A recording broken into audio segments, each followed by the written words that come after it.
Next on Worcester News Tonight, a Webster police officer killed in a car crash, how the community is remembering him. Plus, local Red Sox fans react after a tough playoff loss.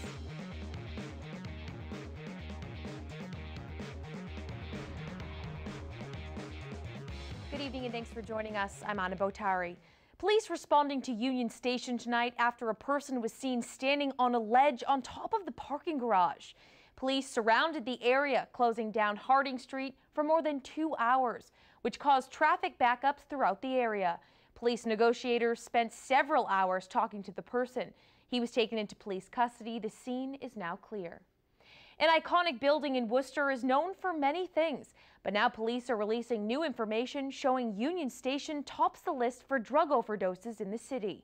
Police say 16 opioid and heroin overdoses were reported at Union Station between September 2016 to August 2017. Over the past 4 years, more than 260 deaths in Worcester have been linked to opioid abuse. And this year, Worcester is on course to record more than 1,200 drug overdoses citywide. Police say they're open to the option of installing an emergency Narcan box at Union Station. The Red Sox took on the Astros this afternoon for Game 4 of the American League Division Series. Fans here in Worcester had high hopes. Fans at Quinn's Irish Pub stuck it out until the last inning. Rafael Devers giving Worcester Red Sox fans a reason to hold on when he led off the bottom of the ninth with an inside-the-park home run. However, the Astros went on to beat the Red Sox 5-4. While the loss was a tough one to take, one dedicated Red Sox fan we spoke with has his team's back. Proud of him. Could have done a little bit better, but hey, we're Red Sox fans, you know. Win or lose. Win or lose.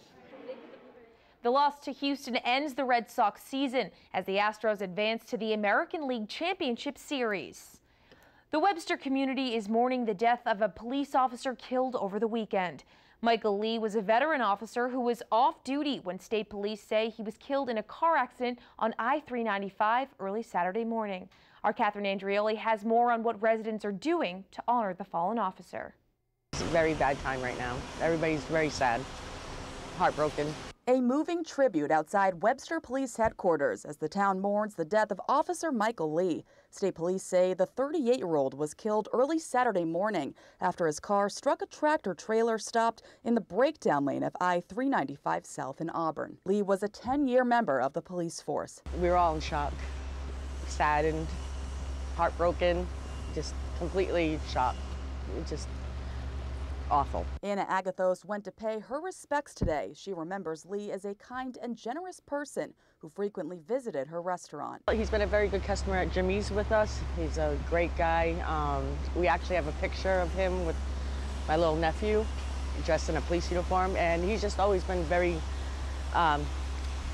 good with the community. It's the second loss for the Webster Police Department this year. Several months ago, Officer Cynthia Johnson passed away after battling cancer. Residents say this has been a tragic year for the close-knit community. I believe everyone feels the way I feel because it's like a family here. Neighboring police departments are sharing their condolences on social media. Dudley Police sharing this post. Residents say it's a huge loss for everyone, and Officer Lee will be greatly missed. Everybody knows everybody, and everybody feels the loss. He was very good with the community. He was always out there. He paid attention to the children.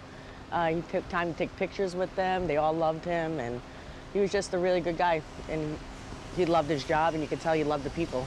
In Webster, Catherine Andrioli, Worcester News Tonight. Worcester police say a band tried to grab an officer's gun in what they call a chaotic fight. It happened after a 20-person brawl. Police say the officers saw a large fight around 1:40 this morning near the Compass Tavern on Harding Street. The officer called out for them to break up the fight, but one man stayed at the scene and began antagonizing people. Police tried to stop the suspect they identify as 21-year-old Gabriel Patton. Police say Patton grabbed the officer's belt and had his hand on the officer's gun. Holsters they call them dual retention holsters. They're difficult to get out.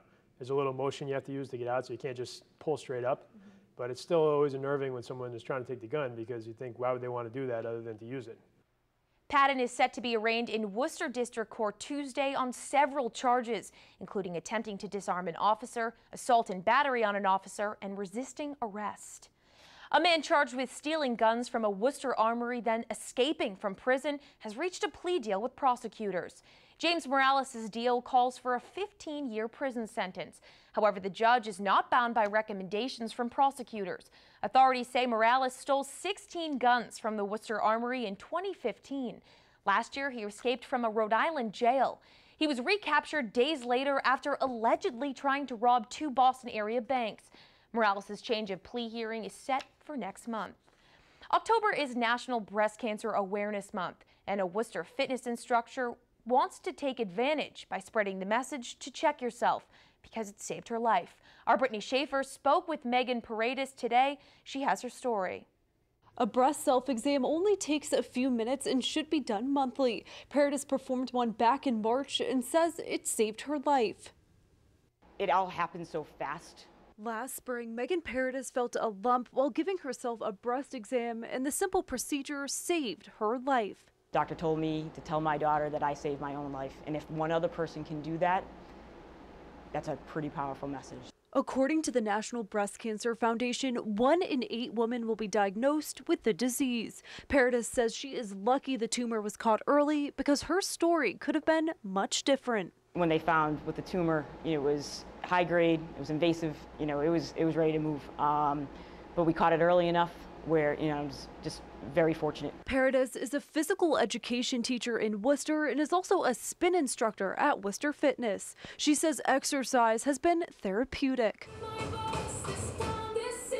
I was diagnosed in the beginning of March. I had my surgery at the end of April. And I was back here teaching at the end of July.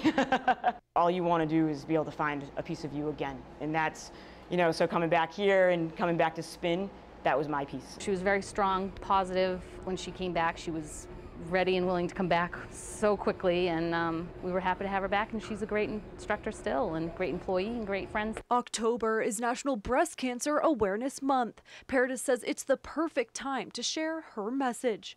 Check yourself, for you, for your daughter, for your niece, for your friends. Take the time and definitely be proactive in your own health.